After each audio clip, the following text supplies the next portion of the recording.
পবিত্র কোরআনে এমন একটি সূরা রয়েছে যা নিয়মিত রাতে পাঠ করলে সংসারের অভাব দূর হয়।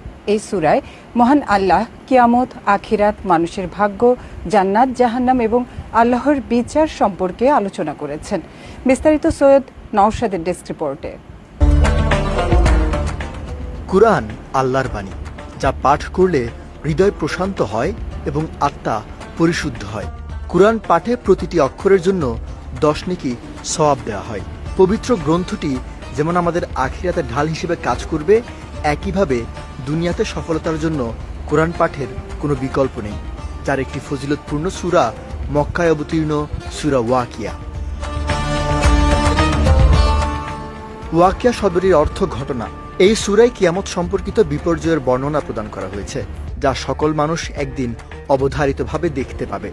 তাই এর নাম ওয়াকিয়া রাখা হয়েছে। এই সূরা কিয়ামতের দিন এবং এর পরবর্তী পরিণতির ব্যাপারে মানুষকে সতর্ক করে এবং আল্লাহর দিকে ফিরে আসার তাগিদ দেয়।